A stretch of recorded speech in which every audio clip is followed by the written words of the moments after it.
लोकशाहीचा बुलंद आवाज, रिपब्लिकन वार्ता, महाराष्ट्र। बातमी आहे सिल्लोड मधून। औरंगाबाद छत्रपती संभाजीनगर जिल्हा सिल्लोड तालुक्यातील बोरगाव बाजार येथे जिल्हा परिषद शाळा व्यवस्थापन समितीची निवड अत्यंत चुरशीत सर्वानुमते तैमुनाबी सलीम शहा हे अध्यक्षपदी विराजमान झाले आहेत। याबाबत सविस्तर वृत्त असे की बोरगाव बाजार जिल्हा परिषद शालेय व्यवस्थापन समितीची दिनांक 12 सप्टेंबर गुरुवार रोजी निवड करण्यात आली। या समितीच्या अध्यक्षपदी तैमुनाबी सलीम शहा तर उपाध्यक्षपदी मंदा नंदू साखरे यांची निवड करण्यात आली।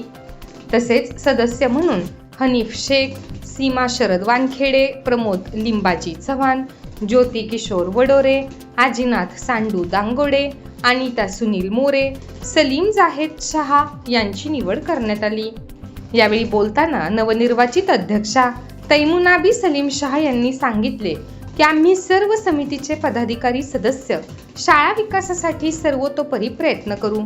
शाळेतील विद्यार्थ्यांची उन्नती व्हावी यासाठी स्वतः लक्ष घालून परिश्रम घेणार ही निवड प्रक्रिया केंद्रप्रमुख डोके सर, मुख्याध्यापक Deshmukh sir, Pahadia sir, Shelke sir, Suryavanshi sir, More sir, Mohite madam, Wagh madam या सर्वांनी व्यवस्थितरित्या पार पडली।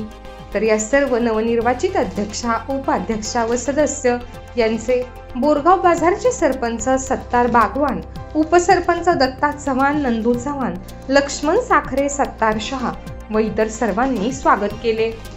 रिपब्लिकन वार्ता महाराष्ट्र वृत्तवाहिनीसाठी फुलंब्री औरंगाबाद प्रतिनिधी अकबर शहा।